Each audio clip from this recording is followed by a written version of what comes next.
I remember I was freaking out because I was like, now what? I was like a battered wife. I was like, oh, I'm going to pay for this later. I was like, oh, Seth's going to bottle this up and take it out on me one day. Right at the dinner table.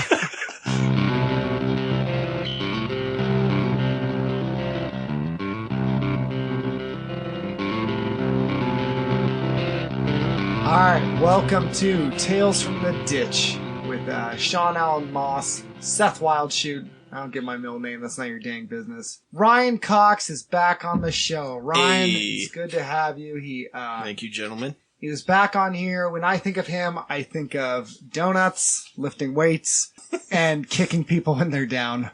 Because those are some of my memories with Ryan.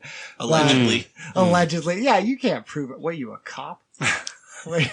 Yeah, how you doing, Ryan? What's going on, man? How is, I know you're still making donuts, I see. And all. Yes, sir. Anything new we should know about? Any projects with John Malkovich or anything like that? Or? No, that got canceled last season. Unfortunately. Like it goes. Amazon Prime. No, I still work 6 days a week. Saturday mornings I help out with a meal prep company around town. So cool. I don't have much free time. I just live a very small life. At my real job, we just moved into a new office because the nonprofit that Chrissy started, Reps for Recovery. Oh, okay. That's actually taking off pretty well. We just got our federal paperwork. So we are a 501c3? Yeah. C3. So we're certified by the IRS. But they needed all the office space at the gym. So we moved into a new office, which last Monday I was hanging out in my office. It's a series of 4 offices. I heard somebody come in, no one said hi to me. By the time I realized, hey, I should see who's actually in here. It was a guy that I'd never seen before and just said, hey, how's it going? And then, walked out. And then I realized that, he had robbed us. No way. What? Yeah. Robbed a nonprofit. Well, yeah, I mean, it's technically... Thanks, Obama. Yeah, Gosh. Yeah, it was actually Barack Obama. Yeah, it was just... we moved the offices for the online nutrition. It's nice because it's quiet, but this guy... I mean, who would have thought to walk into a random office building and check if a door's open and then just luck out like that? Seth. He took a Bluetooth speaker and some paperwork with some sensitive financial information. Is it about me? It's about me, isn't it? Everything's about me. That and then that last really bad windstorm, I had the tree at my house in my backyard blow down. Oh no. And that's just been occupying the last 3.5 weeks for me. Oh no. Out there with a chainsaw? Yeah. Chainsaw, and then it knocked down 2 sections of fence. It damaged the, pergola that the neighbors have. Oh my gosh. 40-year-old, Douglas fir. Do you remember we breaking the fence, Sean, when we were playing volleyball on both sides? Even though I didn't need to, the dog probably wasn't angry at me. Oh yeah. Do you like how I saved those stories for when we started recording?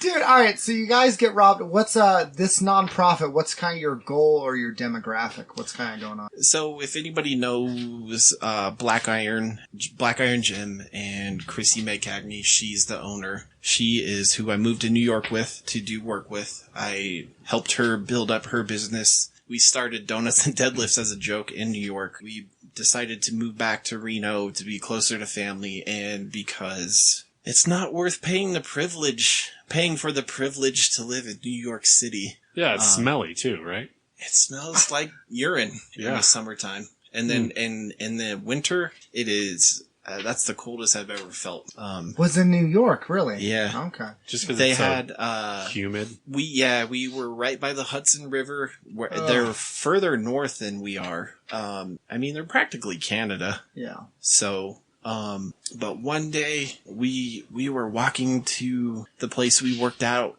at in New York, and we had to walk west, and the wind blows from the west to the east through all the buildings, so it gets magnified. But it was one of the days where they had like a cold snap, so I think the wind chill was about 16 below. Ugh. And we're just like 40-mile-an-hour winds just walking, and the gym was right on the Hudson River, so it's like you catch all that like blowing up from the ocean and the river, and it's just so but anyway, Chrissy has had a long history of drug and alcohol addiction, and she used fitness as one of her coping mechanisms to become sober. Oh, cool. All right. And so what Reps for Recovery is, she's been talking about it for years. We finally got it like kicked off. I say we because I'm a part of the company, but I don't want to take credit for it. Mm-hmm. Yeah. But she started that, and what Reps for Recovery does is we present it as a supplement, or even I don't want to say as a replacement. It's should be considered part of an addiction recovery program. So people, it's community building. It's group fitness several times a week. And what the nonprofit does is we will take addicts and we will pay for their gym memberships for up to 6 months as part of their process to get sober. And hopefully that helps them channel all that like nervous energy that you can have. Oh, totally. Yeah. And then, use that kind of that addictive personality to like, hey man, like let's get addicted to the gym now, and let's get addicted to like, abusing our bodies in a way that ultimately makes them stronger. Yeah. And, That's awesome. I've noticed, it makes sense to me because I started going to the kickboxing gym that Seth goes to, Reno City Kickboxing, with Cliff and Brennan. And I've found myself on nights before, I'm not gonna, like, I'm planning on going to the kickboxing gym. The night before, I'm like, I'm not gonna eat as much and I'm not gonna drink just because I don't want to embarrass myself there. Get all like sluggish and sweaty. Yeah. Or potentially crap my pants. I drink. I don't know. Right. I drink more before I train, but go ahead. No, Yeah, right before. Yeah, But I'm saying the night before. I don't want to load up the cannon. So, but either way, yeah. So I think that's super effective for that reason. Yeah. Like you said, using that addictive personality to be addicted to something that's good for you is good. But also, like, I've seen a lot of people who have gone through your guys' program or just getting in the gym in order to get sober. Yeah. And there's it's a different thing than, so you see a lot of people on Instagram, and they're like, oh, I'm fat, I'm going to start going to the gym, and they start posting everything, you know what I mean? And they sit in the squat rack for an hour and a half while you're waiting with their iPad recording their PR squat. Right. But either way, you see these people get super fit to the point where they smile in the pictures, but it's like not that genuine smile. Yeah.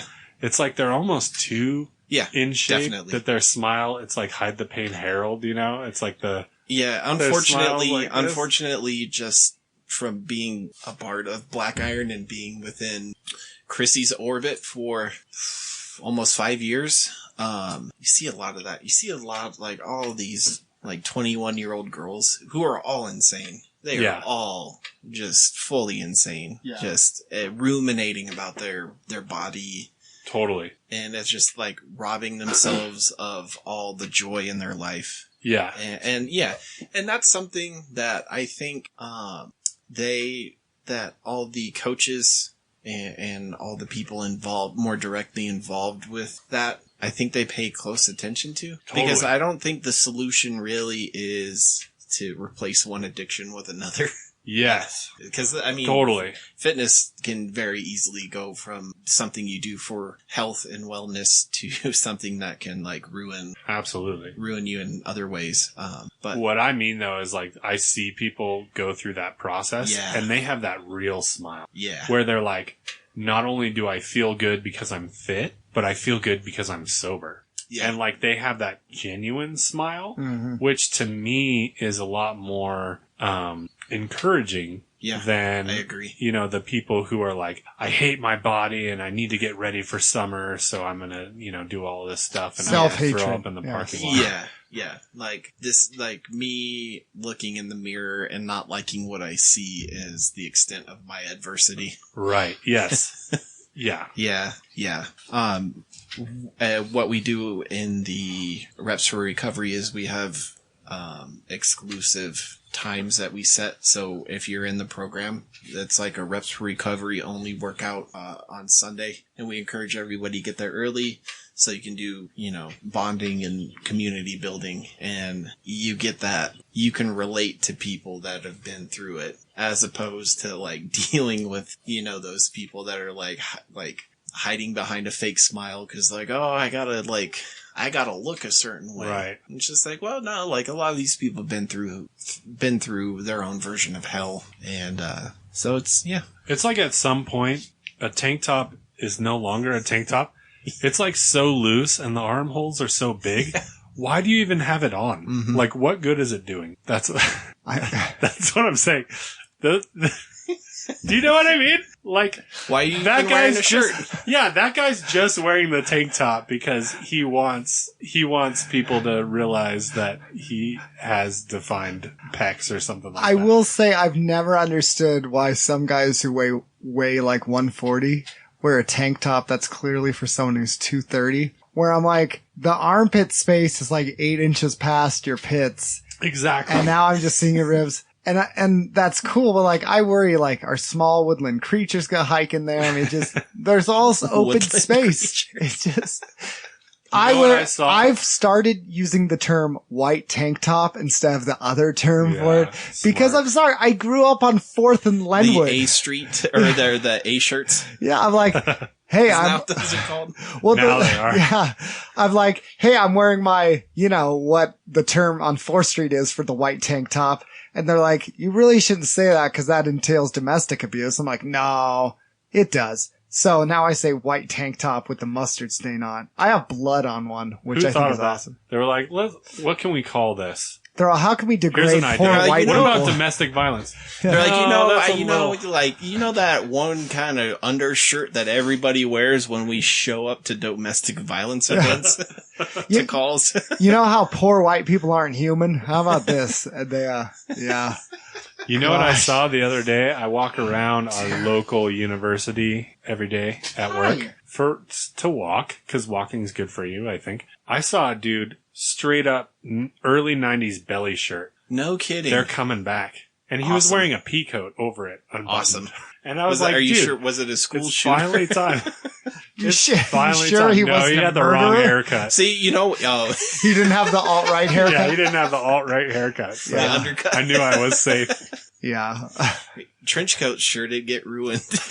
Yeah, you can't wear a duster anymore for the life of you. The alt-right haircut just tells me that the wind's always against you. It's just to one side. Do you guys remember the show Renegade? Yeah. And he wore the trench coat and had a shotgun and like a yellow motorcycle. And you're like, that's badass. I want to do that. You're like, that's so cool. Nope. But then Columbine happened and everyone was like, oh, all of a sudden we can't watch Renegade Which, anymore. thanks Obama, I can't wear trench coats and a weapon in a public school anymore. Thank you. Because, you see a kid wearing a black trench coat and you're like, at minimum, that guy loves The Crow too much. At minimum. That guy's way too goth. You go up to him if you're like, do you like Brandon Lee? He's all, who? I'm all, call the police. He's a shooter. He's a shooter. If he doesn't know Brandon Lee. Seth was the Crow for Halloween. That's true. 8 years in a row, I'm pretty sure. From the time he was 12 to 20. It was $5. You buy white and black face paint and look sad. I went as Superman for like 4 years in a row because I had a Superman shirt. So I was just like, I just wear a suit. Yeah. Get it? I'm Clark Kent. There you go. Just be respectable, polite. Put on glasses. I don't know who you are. I don't know who you are. Exactly. Stupid Metropolis people. Sean, do you want me to now Aquaman's gonna be the Crow. Sorry. Is he? Yeah, Jason Momoa's gonna be the new Crow. He's all my man. A new Crow for real? From the dead. Oh yeah. Dang. So I'm trying to like process like a. Is he gonna surf? Like a buff goth guy? Yeah. Yeah. He rolls It's going in. to be Danzig, basically. What if they just, it's the same director as Aquaman, and he doesn't change anything. He rides in a dolphin. He's like, my man. They're like, Did you just Photoshop a trench coat onto Aquaman? they're like, this is the Crow. He goes, I know, back from the dead. And then some porpoise attacks him. Like, why are you talking in an accent? What? Is that an Crow. Atlantean accent? Is your power that you can swim with motorcycle You hear the boots on? guitar, down, down, down. The Crow comes in. Dude, Jeez. that would be... I can't wait to watch it, actually. Yeah, I just talked myself into wanting to see this movie. Why does he need powers? He's like roided to the gills, and I do say to the gills. He's What like, were the crow's powers, actually? gills. To It die. was the actual crow, right? That had the powers. You could, like, see around corners. he had a bird Yeah. and crippling social anxiety. Yeah, me too, man. Get in line. Yeah, I don't have a show. He had, it was OCD, social anxiety, and Yeah. a bird. He had the attitude of a 58-year-old. Whatever happened to that actor that played, like, the main bad guy with this super raspy, Oh, deep yeah. voice? He was in a couple movies, but... Yeah, he was like the it man for 90s bad guys. That for a guy was little bit. great. I liked him. Isn't he dead? Oh, man. I don't know. I just assume and people I anyway. don't see are dead. I didn't mean to derail. It sounded like you were going to ask a question. I say lots of things. So I says to Mabel, here, I'll finish this later. Dude, If the I'm going Huckleberries to are- Panama tomorrow, and I'm trying to check in on Spirit Airlines. Good and- luck, man. Dude, it like costs $180 just to check in. It's a demon spirit. Oh, that's ridiculous. Just as long as you're not flying a 737 MAX 8. You That's should be right. fine. They've been grounded. We're good. Yeah. Good to go. I hope on that plane. No, I was gonna wish a voodoo curse on you, but my counselor told me not to do that anymore. So Whatever. whatever, therapist. So this is I talked to Sean a little bit about this, and we do. All right, you may not believe this, people who listen, because it sounds so clean and well developed, our podcast, but we really think of what we're going to talk about like 10 minutes before. I wanted to bring up to you, Ryan and Sean, because we've all dealt with this. No judgment to people who feel like this is kind of foreign to them, but the idea of loss. So, and I know I make tons of jokes on this and they're all hilarious. I'm humble, but this is serious I know Ryan and I have both known people who have, died from a drunk driver or someone kills herself. Me, and this is the first time I think I've brought it up on my show, my dad has cancer. Numbers aren't good. And then I know Sean has dealt with loss, people passing, people he cares about. And the reason I bring it up is because from my perspective, and you guys go with what you want to say, I see in our culture this huge amount of energy spent towards escaping the real pain of it or avoiding death or minimizing it with a quote, or we say a nice little verse with Psalms on, or we give a card and there's a sailboat on and we go, okay, there, I gave my 2 cents, but we really don't want to actually feel what it means or think about that, what it is or the end, or think about the meaning of life, or think about, the purpose or how much value things have that we're doing. Louis C.K., and this is before they found out he did a bunch of weird things with women, which, hey, look, you got called out, man. I'm sorry. Don't act like that. But he had an interesting thing in a video where he talked about driving in his car and he has a sad moment. And the temptation is in that moment to go, okay, I'm going to text someone or listen to a song or do this. Instead, he turned down the radio and just felt it, let it hit him. And he had to pull over and just cry and feel like this emptiness, feel this moment of, I don't even know why I'm sad, but there's like this pain. And then he felt joy after. But I feel like a majority of us are, I got to text, I got to send this message, I got to do something, because we don't want to face that feeling and it's a human thing to go, oh, I feel like I'm lacking, or I feel lonely right now, or I feel sad, or like I still deal with my friend Krista that, she's gone. She died of cancer. Now I have my beliefs and that gives me comfort. But I always tell people this, like even Christians especially because they just dodge this like the plague. Even Jesus, who was God, cried when Lazarus died. Jesus did. Jesus went like knowing the guy's gonna come back, goes, no, this isn't how it should be. So, and it's different. I think it's different from when a 5-year-old dies to a 90-year-old. There's different contexts. But what do you guys do as grown men? We're not 16. We're not just listening to music and hiding anymore. And it's fine if the answer is no, I'm still not dealing with it. we've all lost people. What do you do with loss? If you were going to tell anyone, doesn't matter, atheist, Christian, Muslim, anyone, what do you do with loss? The next day someone's dead and everyone's saying stupid platitudes. What do you do with that? So I'm not sure who wants to go first, but just like Sean doesn't want to go first. So Ryan, do you? I have utter contempt for all those useless platitudes, to be honest. Yeah. I like that the kind of, the idea of, especially men, the idea of openly embracing your emotional side. I absolutely adore that it's becoming more and more acceptable. I think it is utter weakness to try to, I felt that way when we were hardcore kids. Yeah.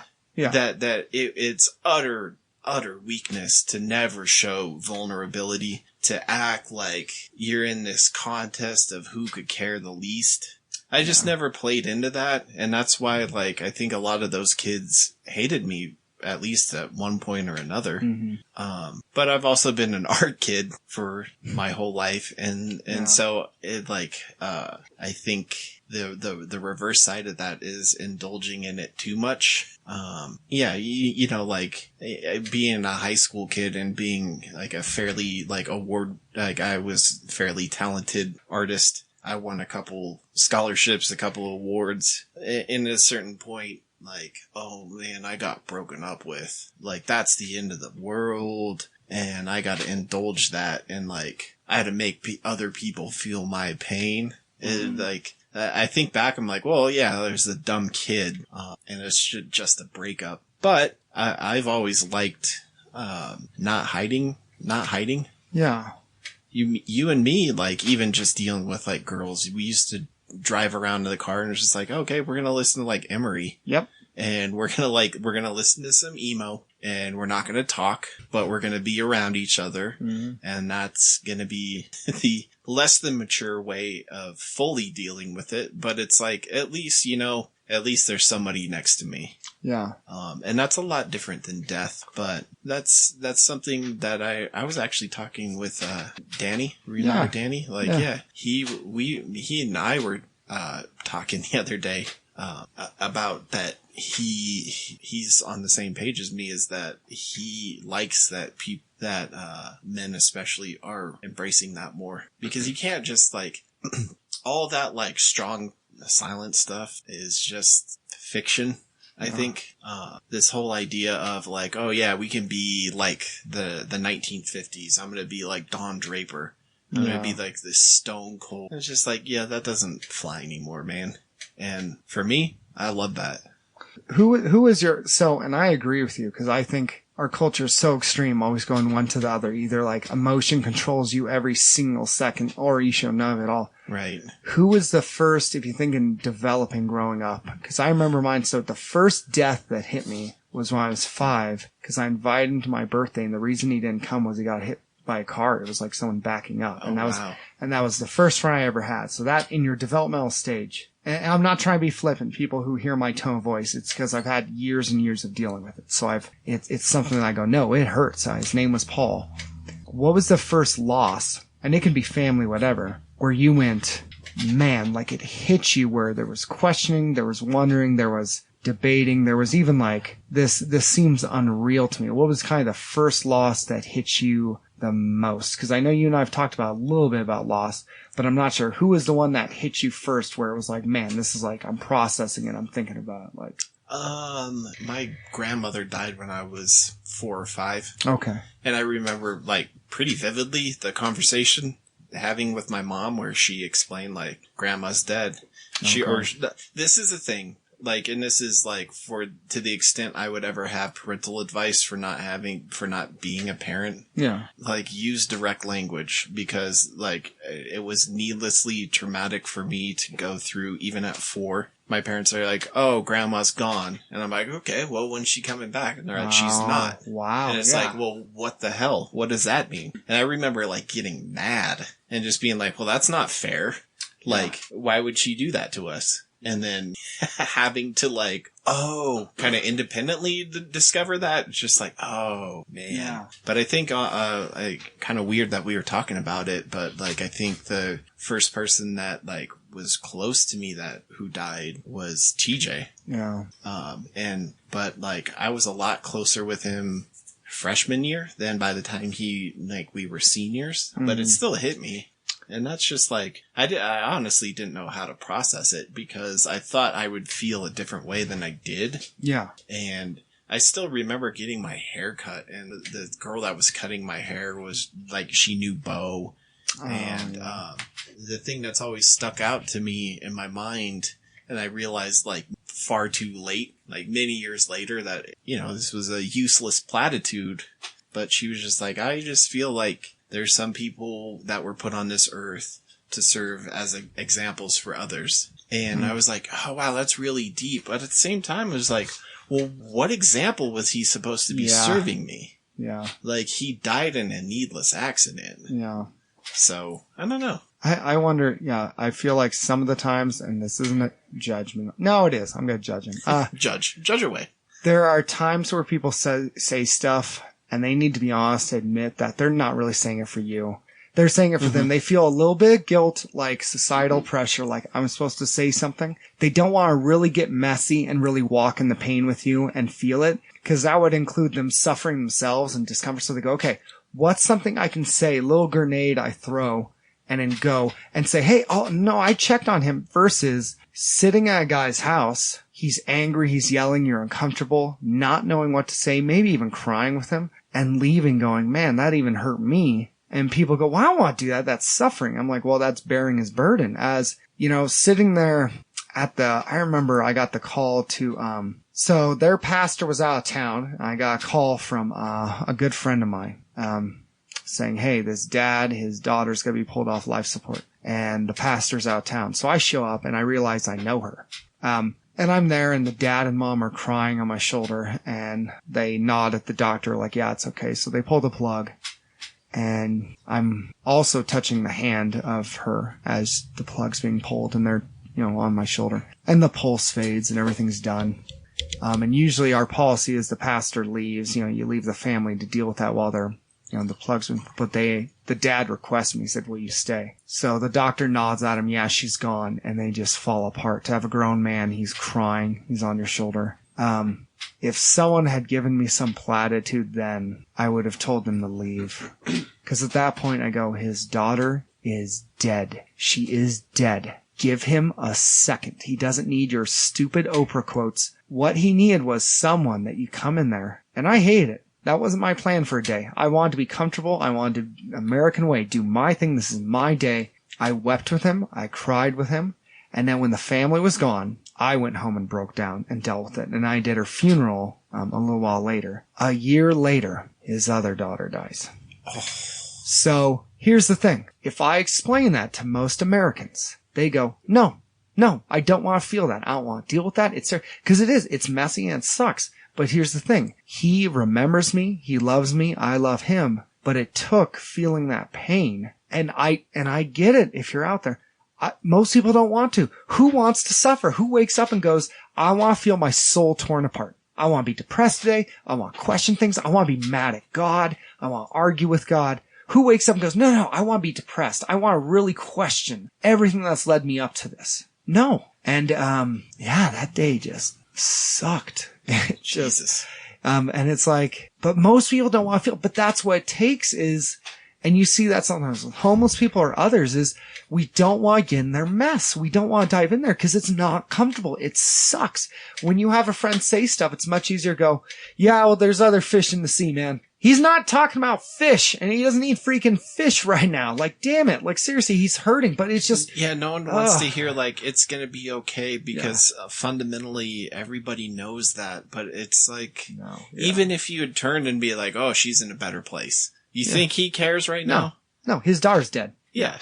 He's dealing with himself right now. You can intellectually know something that doesn't mean it's real. Imagine this. Okay, your daughter has been assaulted and then murdered. And I go, well, you believe, like, say Islam, you believe this, and she was faithful, she's in heaven. He goes, she was still raped and murdered. Intellectual knowledge of something like still, we are humans. We have feelings. Like, we think about things. We're not just computers. If I go Ryan and go, here's a fact, he's like, that's great. Well, it still sucks. I've had those kind of conversations with my brother. Go on, yeah. Well, it's just he's devastatingly smart. And I've had to been like, and you know what? Like, I appreciate everything you have to say. However, are you more interested in being correct right now and being right? Yeah. I mean, that's more of a general thing, but it's just like, yeah, man, like no one, like some of the things you say, like it doesn't matter that you're right. It doesn't matter that you're correct, especially in such a moment as like loss. Cool, man. Like they're in a better place. Yeah. They get eternal life. Yeah. What about me? Yeah. And to veer off subject a little, one of the things I've said with my parents and my brother was just like talking about, okay, well, to me, it's odd. Some of the things you guys choose to care about and choose to focus on as sins when, say, something like we should take action to prevent global warming. Yeah. And then they say, well, like God's going to take care of it. That's not an excuse for inaction. No. And that doesn't make me feel better. That, like, you can tell me, you can promise me heaven, and it doesn't matter because I still don't want to die a painful death. Yeah, I think that life still sucks. Truth. Like, I'm sorry. Peter and Paul knew the truth, and they're still, Martin Luther King knew the truth, and he still was like, yeah, I'm still getting beat with nightsticks. So, sorry. Go ahead, Sean. Go ahead. I was just going to say, I dislike it, but I understand when people can only come up with platitudes because they're just like, I don't know what to say. I'm uncomfortable. Yeah. I want things to be okay.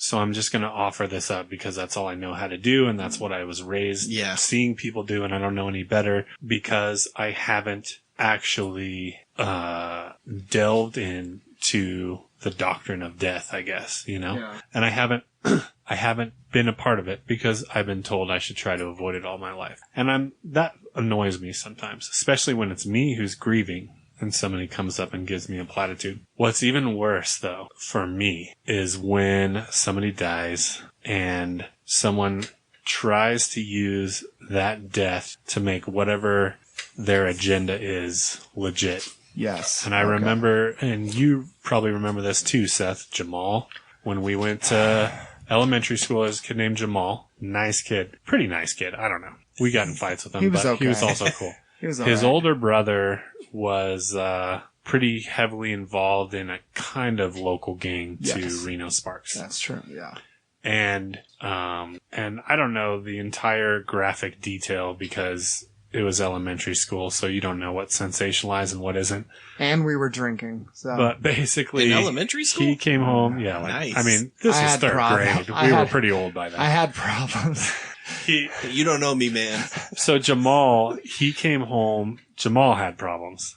And we were always white. And Jamal was the only black kid that went to Lena Juniper Elementary at the time. And we were always like, oh, these stereotypes we hear about black people maybe have some accuracy because look at Jamal, which was an unfair statement. But Jamal had some problems. And I've heard something recently that he's doing good now. But anyways, he had some problems. And honestly, it was just this vicious cycle because the teachers were always looking for Jamal to do something more than anybody else. Yes. And then he would do something very slight, something that Seth and I could get. And they'd be like, see? Yeah, drop the hammer. Anyways. Drop the hammer, yeah. So it was just this terrible situation. I learned the worst things in third grade and fourth grade that have stuck with me forever. Anyways, Jamal came home and his brother had been murdered, and other people, and, saw that as a third or fourth grader.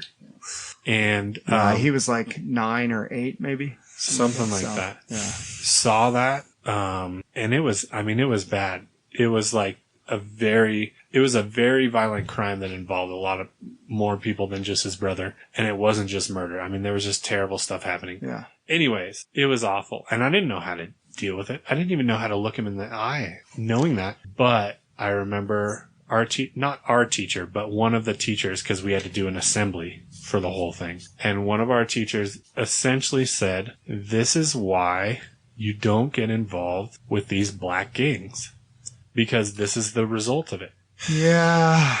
And I said... It's a needless adjective there. Yeah. Yeah. Well, according to the teacher, maybe. Right. Or at the time, I mean, this was early 90s. And so there was motorcycle clubs, There and was Nazis in some valleys. Yeah, but they didn't recognize them. And so that's what I'm saying. So, and at the time I was just like, oh, you're my teacher. You're an authoritarian. I'm supposed to believe what you say. And it's really frustrating looking back at myself thinking that I didn't just like instantly revolt and, pull the sink off and throw it through the window or whatever happens. But like literally, that scarred me one way or another for life. And I think that's one of the lowest things that you can do is try to take advantage of somebody else's death for your agenda. And I've seen it. It's not only like political reasons. Like I've seen people say, oh my gosh, did you hear this guy died? And it's like they want to play up their proximity to this person because they want everybody to say, I was so close to this person and he died and you don't know what it's like. Oh, people don't do that, Sean. Come on. Fake news. But that's exactly the same thing. It didn't take less than a day for people to have very strong opinions about what happened in New Zealand. Exactly. I think it was like 10 minutes. Yeah. Yeah, and like the bodies are still warm. I hate that. I think that's a logical conclusion to tragedy, but I think it skips a step. Yeah. I think there's this step of grieving where before we even determine this mode of action that needs to be taken because of this, we just need to recognize, kind of like you were describing Louis C.K. It's so sad that he's our model for this, but it takes a minute to just recognize that somebody's gone and take in the reality of that and fully process that. And usually people don't do it and it comes out 2 years later when you're yelling at somebody or something like that. You know what I mean? Yeah, it'll always come out.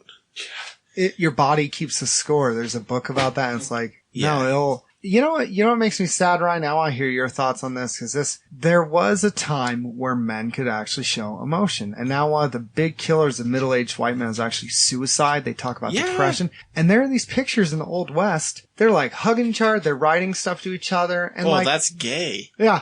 I love that. We can't be gay. I love any physical interaction is asexual. And B, that's the only place you find intimacy versus we came to this point of not only over-sexualizing, but such this homophobic... So one, everything's sexual, which screws us because there's all these casualties. And then the second one is this homophobic fear of, we'll all be called gay. No homo. Dude, if someone dies... Just tell your friend you love them. And if you know who you are, and why do you care? I'm sorry. You know who you are. I know who I love. I know who our culture is so backwards on this. And we have men literally walking in their house, putting a gun in their mouth. And we're saying, well, suck it up, man up. That hasn't worked. Yeah, it hasn't worked when ever. Has it ever? We're at the point where the young men are growing up and putting a bullet in their brains and you're telling them still to man up. It hasn't worked. It's failed. Well, that's where you get into the concept of, and the reactionaries will shut this down, but like the whole concept of toxic masculinity. Yeah. Oh, yeah, like we can't show emotion because that's gay. That's effeminate. Yeah. And it's like, no, man, it makes you human. Yeah. And I think about you talking about Jamal made me think about something that I haven't thought about in many, many years. I don't even know how long. People say I do that a lot. Nice. Yeah. There was a kid, at the church I used to go to. Yeah. His father was murdered. Jeez. Just a robbery gone wrong. The guy was just like, hey, no witnesses. Boom. Jeez. Just and I remember my parents being like, hey, don't bring it up to his children who were showing up to church the next week or like 1 or 2 or 3 or whatever afterwards. And I was like, no, F that. And I just in my own awkward 10 or 12-year-old self, I don't even remember how old I was or how old he was. Yeah. Just being like, I am so sorry. And he was just like, yeah, it's okay. Because it's just well, in the context, do you really expect to be oh yeah, it's the coffee hour in between services. Hey, did you see Simpsons? Yeah. Did you did anybody expect two kids to have a deep conversation in a public space? He's like, oh yeah, no, it's fine. It's okay. And soon after, both the kids like stopped going to that church and everything. And I think I haven't thought about that in a couple years, but like the last time I did think about it, I tried to like look them up on Facebook, and one of them, like the older daughter's living, at least at the time, was like moved to England. Oh, and he seemed to be doing pretty well. And it's like, well, that's good. But getting back to the whole concept of toxic masculinity, I remember, I can't remember if it was, which baseball team, but Barstool Sports posted, a little clip of like 2 baseball players. I can't remember if it was the Red Sox or it might have been the Metros? Was it the Metros? Yeah, I think it might have been the Marlins, but it was 2 guys, and then like they were hugging, and then like one of them like leaned over and hugged him, and then like kissed him or whatever. Yeah. And then they were like mocking it, and like all these diseased. I do remember that. Yeah. Yeah. All these like, I saw it on Twitter, which is, I know it's not real life, but you see all these people that are like, I'm following 6,000 people and I have 23 followers. They're like, oh, that's effing gay. Like, and they're like, look at these pussies. And it's just like, I like that you didn't say but you said trying to be decently good. I know. But it's just like, dude, you guys are a cancer. I like, honestly, I have nothing good to say about reactionaries like that, because you are the weakest people. You are just so utterly weak. And people that do that are alone, and they're just like, they don't want, I don't know. I don't have a lot of good things to say, so I try not to dwell on it. No, I gotcha. But we should kill them. Sean, you know, Anthony, if they're white nationalists, yes. You know, Anthony Bradley, he had a study of there's a huge study coming out now of inner city kids who have PTSD by the time they're 8 or 9. And they can't get out of the situation. Yeah. So it's like trauma on top of trauma on top of trauma, and you can't expect people to like, I think that's like more or less that's everybody, and that's why we don't know how to deal with it. We're dealing with all of our own stuff. Imagine being, all right, so there was a book called Monster I read that was about a guy who was in 8 Trace Crips. I'm trying to remember, because the Crips eventually broke into different subs. Right, different sets. Fun fact for some of you at home, in the 80s and 90s, statistically, more Crips killed Crips than Bloods did, because they had so many subdivisions. Anyway, he was in the Crips. 8 Tray Crips. There you go. He was under Tukey. His initiation was at 9 or 10. Him and his friends walked up with sawed-off shotguns and murdered 4 Bloods. So, if you think of a soldier coming home from Iraq, and he has PTSD from a little like combat, they see us all the time. I'm not diminishing soldiers. I get it. You see it, but so they have PTSD. And then like Ryan said, they see it again. Here's what we do. You arrest them, and they've been suspended from school. They probably have truancy issues, single parent household. Put them in juvie. The rates of them being molested goes up, so they're molested. They don't make it in juvie. Eventually, they age out. 18, you're in prison. Eventually that guy's in prison for years hurting people, and then we hear about them getting raped again, and here's what we do. We make jokes. They're being raped. We make jokes about, all this.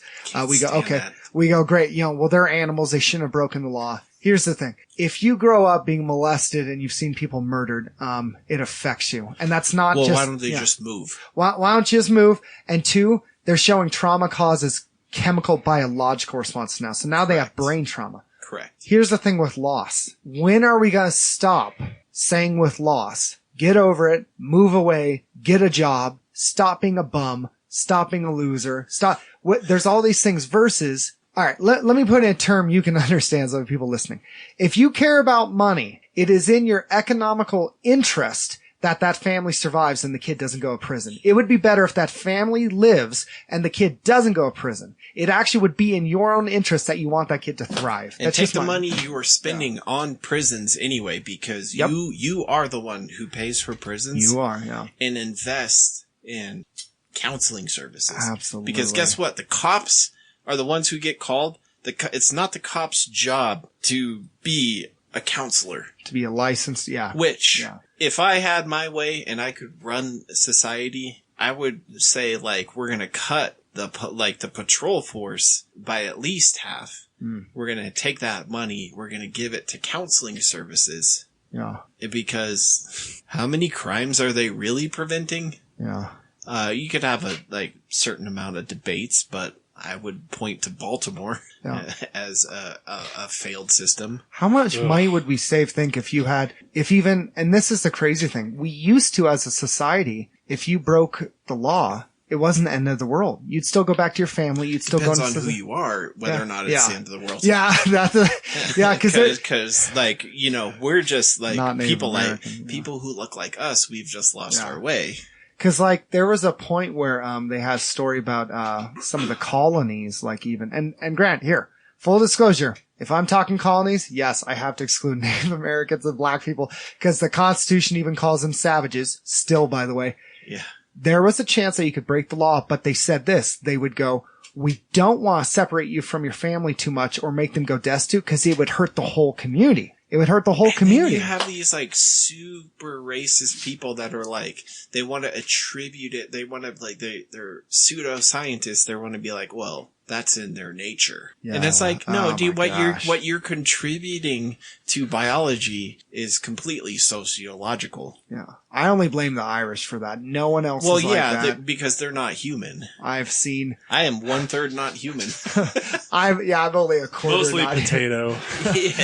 There's the potato eater. What? The dirty Irish. They do surgery on Sean and potatoes come out there like, we knew it. I got potatoes in my What do you, hey, I don't want to just be right. What do you think about this, Sean? Because I think I think as a human, if you don't deal with it. What made you come up with this topic, by the way?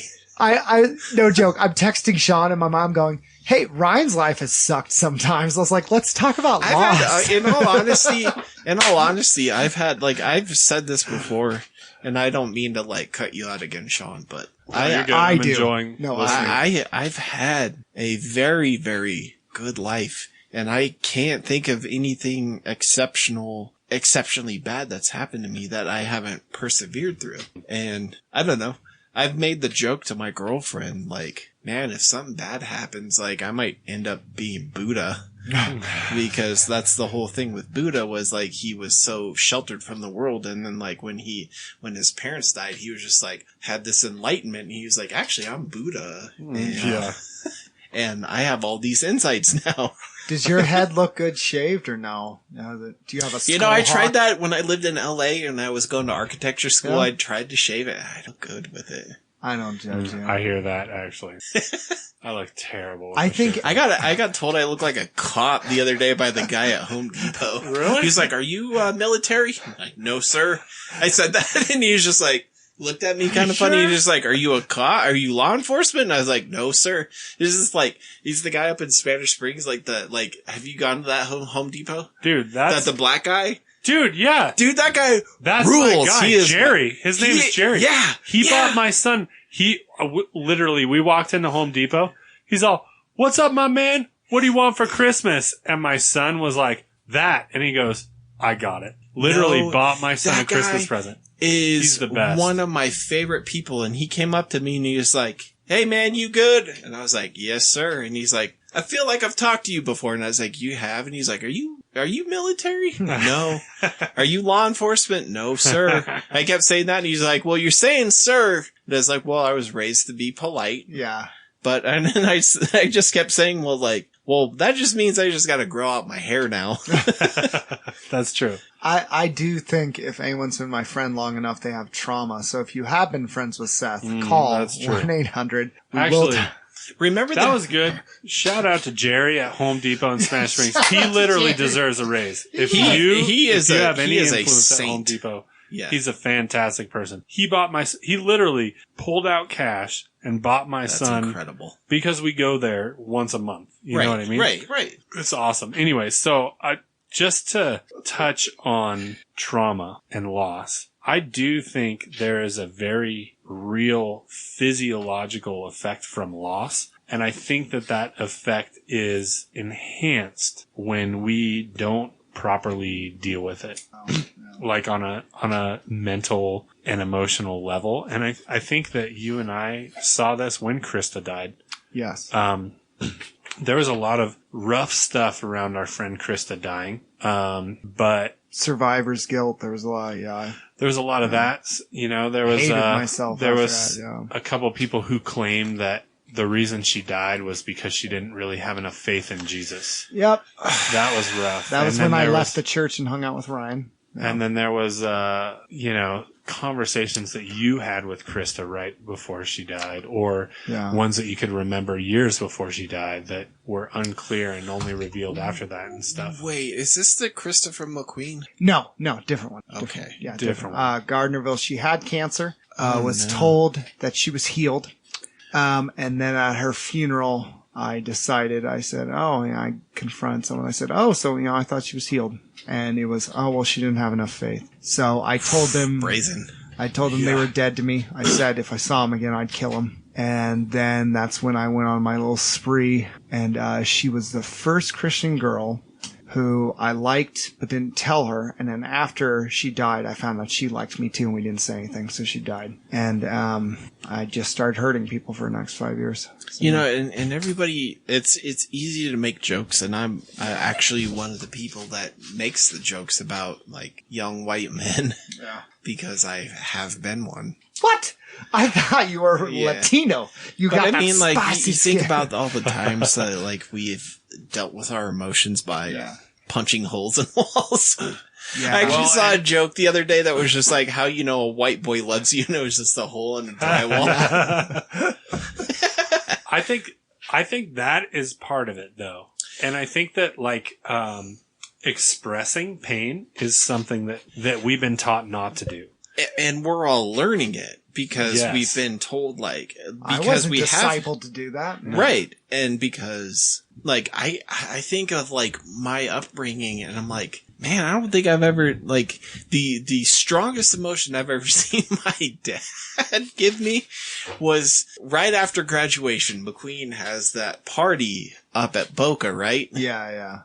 So I drive up there. I miss the turnoff because it's like on a dirt road. You're supposed to turn off, and everybody's have like a bonfire, and everybody's drinking because, white kids like to break the law. In high school. Yeah. Because cops won't shoot us. Yeah. So I missed the turnoff, and I was trying to turn around, and I was driving like a Chrysler sedan or something. I hit a rock. It cracked my oil pan. Oh, yeah, whoa. I can relate. Yeah, go on. So I have a full on meltdown. Luckily, I had a cell phone, so I called my parents. They drive up to Truckee. That I managed to get down there before the engine seized. Get down to the road. So, like a $200 towing bill. Yeah, I paid for that. But my dad's just driving in silence, and then about halfway between Truckee and Reno, he's just like, I can't believe you're that stupid. And that's the one of two times that I've ever heard my dad actually swear. Yeah. The other time was when my older brother and my neighbors were lighting off fireworks. And my other neighbors called the cops.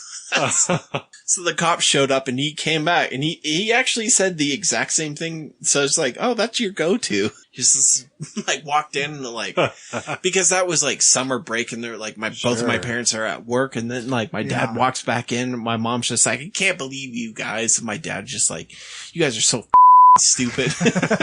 That's it. I was like, oh go-to. Man, he is mad. Actually, that reminds me of a story. Of course, also involving your car, Seth. So this one time, I don't know if red car. I don't know if we've told this situation. Yeah, Seth had that red Ford Taurus, and that thing went everywhere, and it just got off jacked a cliff up. We had many adventures in that Ford Taurus.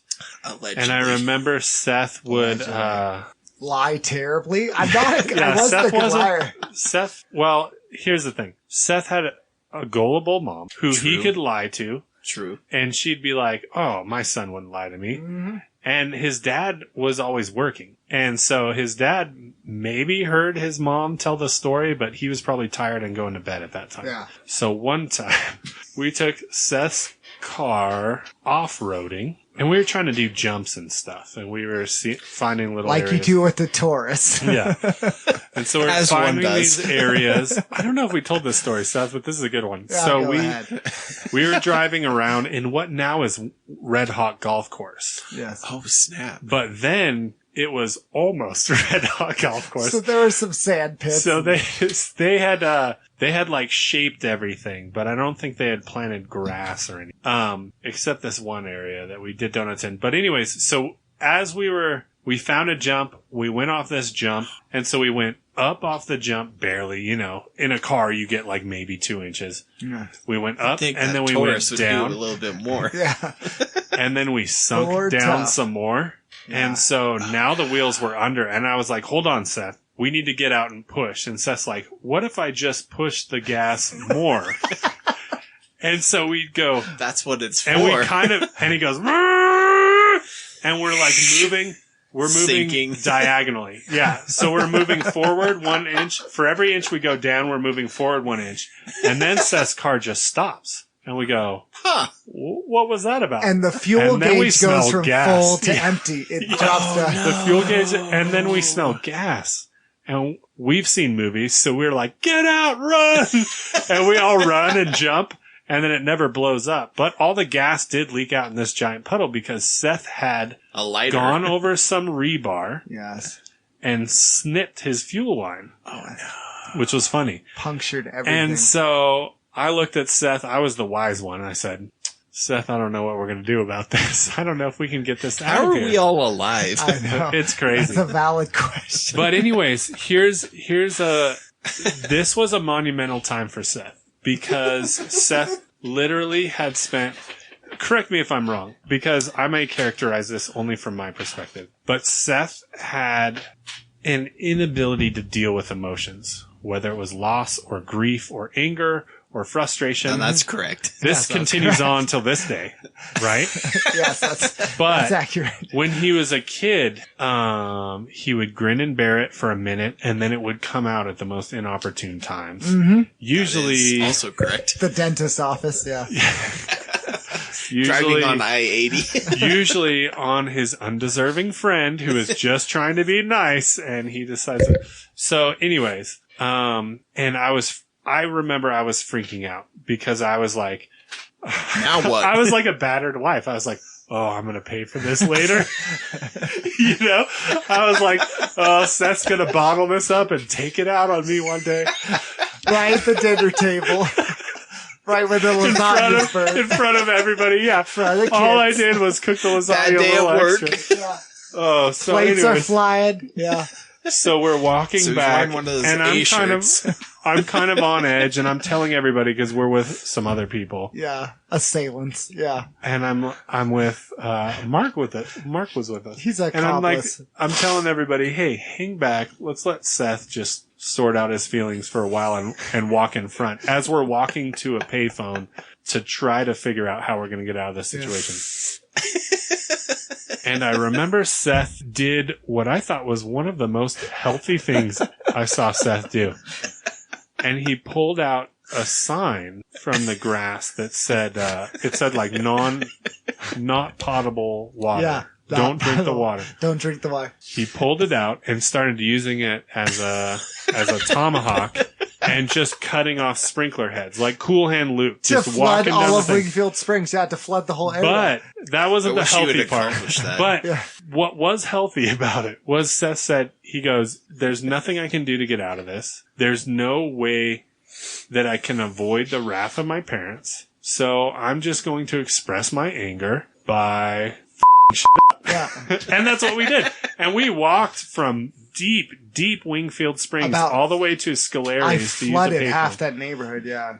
And then Mark called his dad, and his dad came and picked us up, and his dad was like, not my kid, not my problem. And he dropped us off. Nice. And I remember we went back to your house, Seth, and the next morning I left really quickly, and you got to tell your parents about it. But I remember your dad. That's a long trek. It was a long walk. It was a lot of sprinklers. And so I remember your dad wouldn't look at me, wouldn't talk to me or look at me, let alone you, was mad for at us. months. Yeah, he was Yeah. pretty upset. But again, I felt like you were the one dealing with it more healthily because you were actually expressing your emotion instead of, and bottling it up, I feel like is a cliche thing that we say all the time, but you were actually being real and expressing grief. And I feel like that's something that is missing from society a lot today. I'm not saying cut up sprinklers or Well, she was thrown off because she comes in, she goes, "What happened?" I go, "My dad's looking mad." I go, "Hold on." I'm like, "I was irresponsible. I'm bored with my life, so I drove through a golf course and it damaged my car." I go, "I can't change that now." And I'm like, "But that's what I did." I go, "So what you're going to do." I go, "But I'm already knowing how stupid I am." I go, "I just want you to know I'm lost." And I walked away and they're like, well, that's disarming. But that was the first time you've ever done that. Yeah, where I was honest with them. And my dad's like, "You're grounded." I go, "I deserve it." I go, "I need to figure out who I am." He goes, "Well, yeah, you do, son." I'm like, "Yeah." Well, let me yell. He's like, "Go in your room." You're like, "I'm already in it." You're not my dad. Yeah. I am. But anyways, I feel like you weren't taught. I mean, the way that we all were raised and watched movies and saw our parents and learned from teachers, we were never taught to actually express emotion. And as a matter of fact, like, I think that the part of the masculinity debate that's going on right now, which results usually in toxic masculinity, I guess, I don't know, is there is actually a true statement that, like, it's kind of hard to be a boy in public school because you're expected to behave the way that girls are really good at behaving. You're expected not to have emotional outbursts. You're expected not to be wild. You're expected to be polite and all of these things. And you're expected to be stoic. Right. And all of those things. And I think that a lot of that stuff, it is stupid because it puts you on the wrong path. Because and then all of a sudden when you like wake up one day and you're like, I have all these emotions. Yeah. I don't know how to do that. Yeah. I don't know how to, like, what am I supposed to do with all of this? Totally. Yeah. It's just like, totally. Yeah, I think about that. I think about that kind of stuff a lot because it is true. And it's like, yeah, you can tell little kids for 6 hours of the day, but that's a quarter of their day. Yeah. And their family life might not reflect that. And so you're just going to have this like wild incoherence. Right. Like where, yeah, that results in, I'm mad at a girl. I'm going to punch a wall. I like her. Boom. Yeah. And I mean, if you were to, I'm hoping that as a parent, I can address that instead of ignoring it and say, hey, like, it's okay to have these emotions. Yeah. It's okay for you to do this. Maybe punching a wall isn't the best way to deal with it, but maybe it is. And like, I want to allow room for that. Like, here's the thing. I'm always yelling at my kid. I'm like, don't climb on the back of the couch, right? Don't climb on the furniture. But every now and then he goes, why? And I'm like, I don't know. I just get off my furniture. I was taught that you don't climb on the furniture. Yeah, because you can break it or you scratch it or bump it or bump it on something. Hurt yourself. But like literally, I see my kid. He doesn't even say this, but I'm saying it in my head. It's like, well, am I not damaging it by just sitting on it? Like, you bought this couch to be used. Why can't I use it by standing on the back of it? And I'm like, I don't know why I'm oppressing you with these societal standards of not climbing the couch. And then I'm like, climb on the couch all you want. I don't care. Be a man. I was like, declare yourself, your masculinity. And his mom walks in and she's like, get off the couch. And I'm like, I don't know what's happening. I don't know who I am. I'm sorry. It's just terrible. But seriously, like, there's sometimes these societal or cultural standards that are just stupid that I feel like you got to leave behind to some degree. I've always been, I make the joke, like, you've known this, like, I'm a middle child, and so my parents were always dealing with my older brother and my younger brother, because they're much more problematic than I have ever been. Of course. Because I've just been like a shy, quiet kid, and I'm like, I don't know how the hell I ended up, like, on the path I did, where I ended up with a bunch of hardcore kids as friends who were just, like, completely different than me and completely different from how I felt. But at the same time, I literally cannot think of a single time where my parents like had sat me down and were like, past like 10 years old and been like, hey, never had the sex talk, never had like any of that guidance. which is also a problem because you want to, like, everybody wants to blame society. It's society's fault. It's just like, there's all these pressures, and it's like, well, what about people like me who have had to figure all this out on my own? Yeah. You know, and like, I love my parents, and I don't think they did a bad job raising me because I think I'm a pretty decent person. Mm-hmm. We like you. So there's that. Yeah, so there, it's impossible that I could be a bad person. That's right. You can all just people that like me. Shut up, stupid people. But yeah, it's all. I think, yeah. I like Ryan because he's Ryan, and I am so biased towards my friends. You were one of the first people to like me. You were like, everybody else was like, that dude's gay, and you were like, well, I like him. He could murder a homeless person. I mean, like, he has reasons. Well, like, I mean, like, what did a homeless guy do? Yeah, how do you know? Fake news. How do you know he didn't pull a knife? Yeah, we were there the whole time. Yeah. You didn't see the whole story. That doesn't sound like him. That homeless guy was breathing next to Ryan. So I do agree, though, like, that, I've said this a million times, that our parents failed us and our parents' generation failed us. And it's not just like speaking from a millennial mindset or whatever, but there's like a fundamental problem that I hope we can fix and stop. Yeah. But I agree. at the same, from the same perspective, like, these things, it's not like my parents' generation were the first generation to screw up. Right. It's been going on for a long time, but and it's we're not going to get frustrating. it right. Yeah, we probably won't get it right. I hope we get it a little closer. Not Sean. I do, though. But I do think that... I don't know. It's from crippling emotional scarring, okay? This is a defense mechanism. We're all dealing with our trauma. Yeah. But I you think should pity me. I think that there's... Going back to where this started, I think that there's a heck of a lot to say about a parent who can sit down with their kid and tell them how to grieve, how to end a relationship or how to deal with ending a relationship, how to be a boy or a girl, you know, all of those things. Like, and that's hard. That's the same as like dealing with grief. You don't want to do it because it's uncomfortable. But as a parent, you don't want to do it because it's uncomfortable, but you still have to do it. And like that, I think there's a lot of importance to that we kind of just say sorts itself out. And I think that's incorrect. I don't think it sorts itself out. I think that, like, when you don't teach kids how to, you know, properly engage in like sexual activity, then they can end up being super weird perverts. And super weird perverts. When you don't teach your kids how to deal with emotion, then they can become like school shooters or George Zimmermans or whatever. And it's like, there's a lot that can be done before all of this stuff even starts that could prevent like a lot of human suffering. You know what I mean? Not that we're going to get it perfect or fix what our parents screwed up, but I still think there's an obligation for us to try. That's all that can be asked of us, really. Yeah. Yeah, like an honest effort. Because, I mean, all of that stuff is kind of like a contagion, and it spreads. Yeah. You know, we've all dealt with somebody taking life. Yeah. And then, I mean, it's like statistically proved, like when one person takes their lives, there's an increased chance that someone else is going to. Yeah. And the solution isn't to just not talk about it.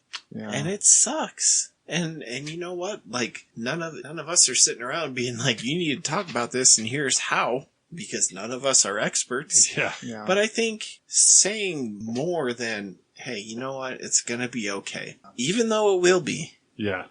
I think that can and that will go a long way. Totally. Or even just listening. I say take away the stigma of some of you out there. Not all of you, because sometimes it's overdiagnosed. Some you know who you are. Yeah. It's a dusty white folk. No. Some of you need medicine, and that's okay. Not all of you. Some of you need medicine, and that's not to be ashamed of. Some of you are going to go to a counselor or a psychiatrist, psychologist, depends. I'd say, see who it is, shop around, and that's okay. And we need to remove that stigma. Now, I, as a pastor, and I tell people this, I say, when I meet with them, I say, this is soul care, not counseling. Why? I don't want to lie to them and be deceptive that I'm doing some licensed thing. I'm not. I don't have a degree. I say, I'm meeting with you from my perspective with the teaching I have. And I've done time and time again. When I get to a point where it's above my pay grade, I say, here's someone I can recommend who's licensed, who can prescribe medicine. It might be biological, it might be spiritual.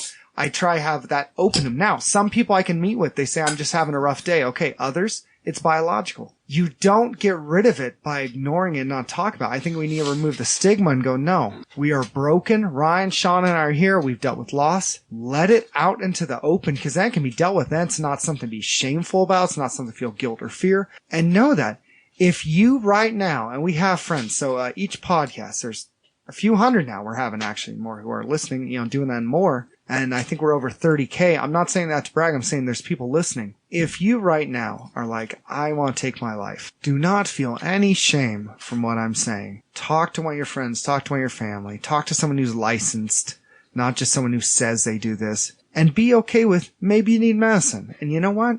That doesn't mean you're less. You're not less than me. Good for you. If I know that you live on this earth a little longer, are able to actually cope and deal with and feel joy, I'm proud of you. That's not less. That's not, we're in a very broken world. And people, this is very confusing. We have so much going on. I think we need to remove the shame from that and be able to say, you know what? I lost someone and I'm broken. It hit me. I feel weak. I feel just destroyed.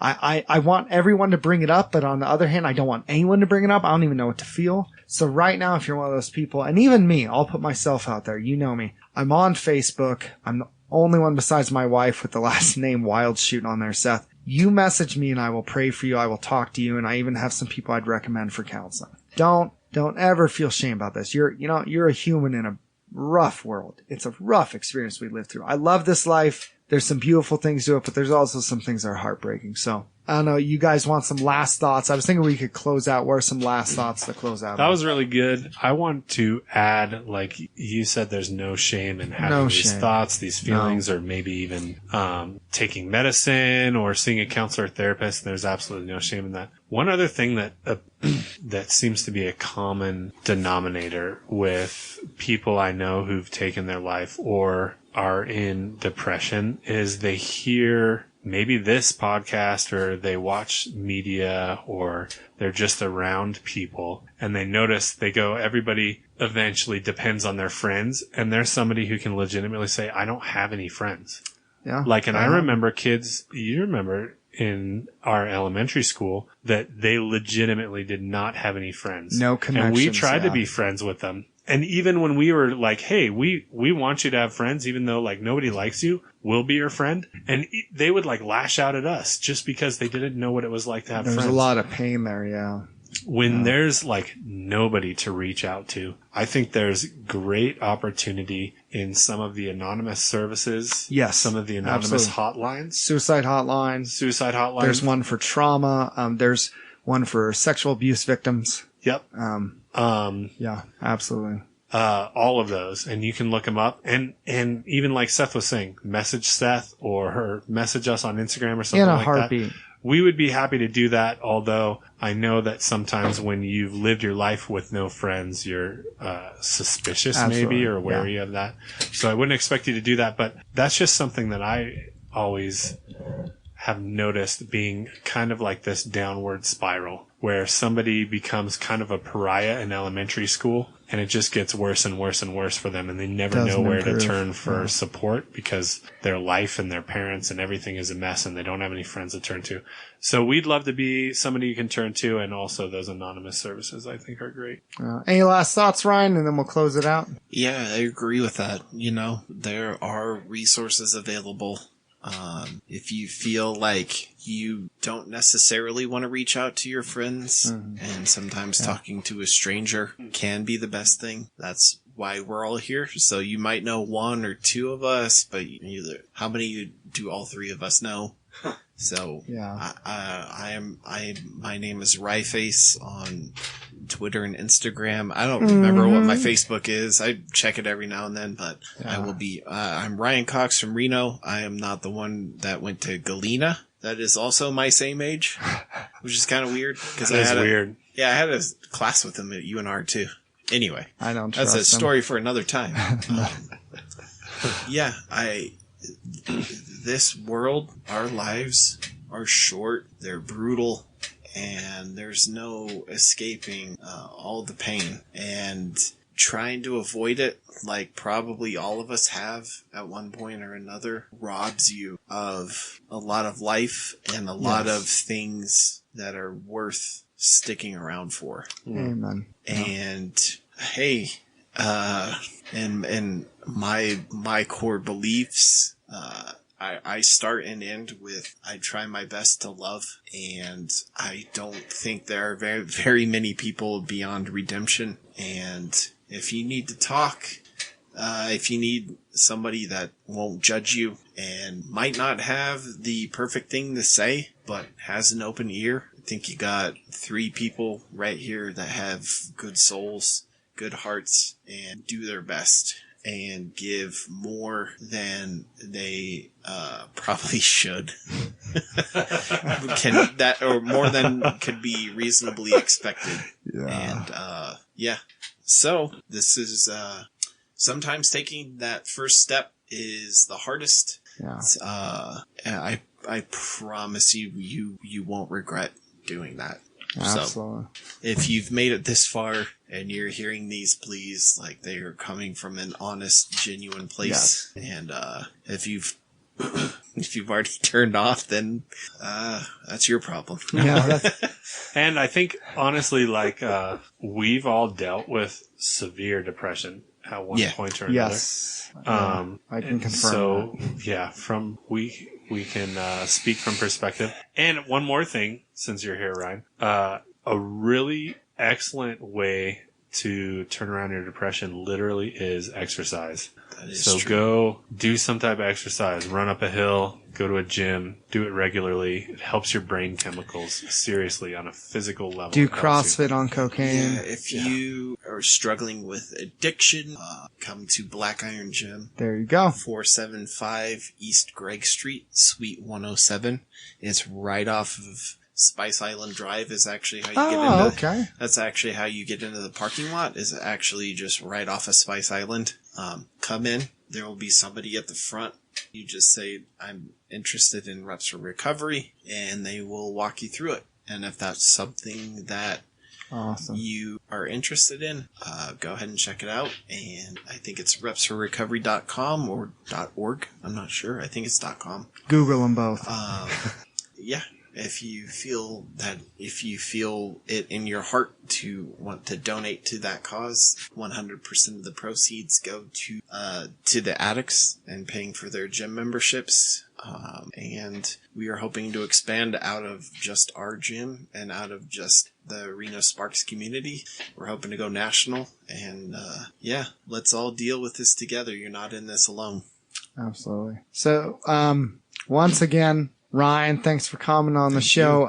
If you find him on Instagram, he makes awesome donuts. That is true. I need to take good nature photography or landscape photography. Yeah, that's like my 2 things. I'm not. You don't do that donuts with in your phone, nature. dude. No, I have a real camera. Yeah. Yeah, you gotta cheat. mix the 2. Yeah, I cheat. Do some mixed media. Yeah, like nature. If you find an Instagram account with donuts and nature pics, that's probably me.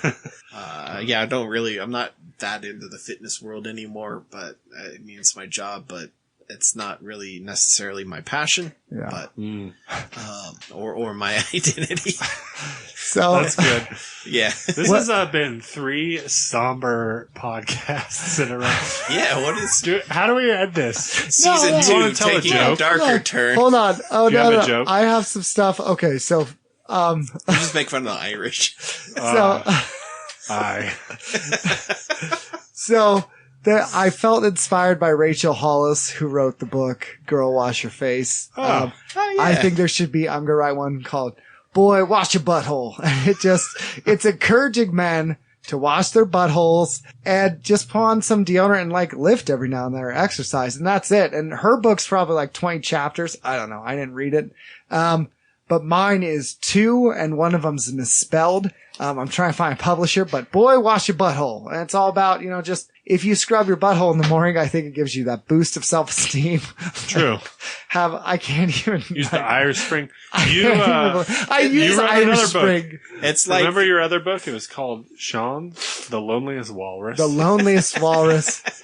And he's sick of the Antarctic, so it's called Through Being Cool, and he goes away from the Antarctic. Like saves the day. But he struggled with diabetes, and then he dies. So I had a friend the other day who told me that I don't understand the definition of irony, which was ironic because we were at a bus stop.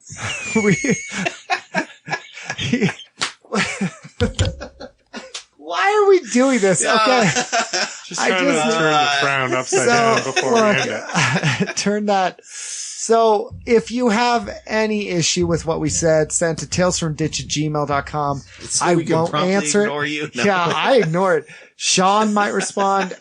Shout out to the people who bought us beer and a whiskey, which was super cool. Aye. And I'll say this, look. Boy, wash your butthole. If you're not daily doing that, I mean, it's just a confidence booster. I'm sorry. What's the other book? It's the Butthole You Show, or what? It's very similar What's the other book called? The Butthole You Give. It's like the hate you. It's very similar to Dale Carnegie's classic "How to Win Friends and Influence People," and it's you accomplish that by washing your butthole. Yeah. Dude, all right. How to not smell and wash your butthole. Here's the thing I find funny about in the eyes. About white women on Instagram. Okay, so either A, here's their low standard, washing your face. Thanks, Rachel. Yeah. Or here's their second standard. Every Instagram post, them drinking wine and lifting, where I'm like, we get it. Drinking wine is a personality trait. We get it. You're all alcoholics and you like CrossFit. But you look people in the eye. Yeah. And you'd say, I washed my butthole this morning. And they go, sir, I want to hire you for this position. Here's my card. I just, it's just so, what the funny thing is?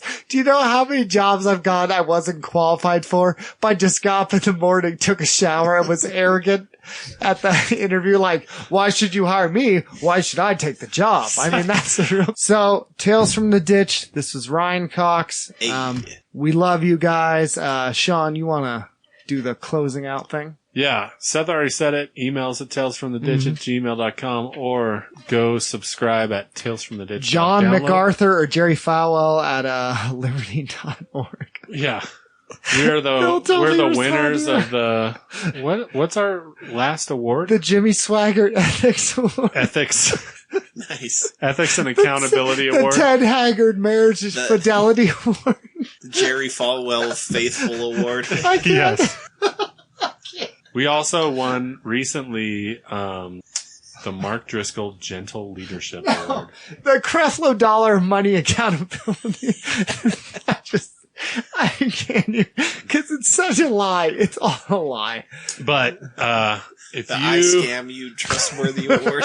Yeah. The Tulian the Vladimir Putin class. The Vladimir Putin Election Ethics Award. Yeah. Oh. Too far. Is it? I always say wrong. It's F-A-L well or two L's for Falwell? Falwell. Is it one L? One L, but you say fall for some So it's one L, but he says fall. Yeah. Exactly. That's how you know you can't trust him. Exactly. Some type of Eastern Bloc name. You can cut this out, but he got mad the other day. He was basically saying, all you liberals need to read the Bible and realize that, Jesus didn't interfere with what Caesar was doing, and you need to do the same. Oh my god! And it was just way to that's the way to arrive at the exact 180 opposite of what you need to be. I don't respect his facial hair. So hey, buddy, fall well. More like fall badly. So it's Falwell. Falwell. All right, so Jerry Falwell, and this is Tales from the Ditch. Zip it up. Zip it out. Bye. I would fight.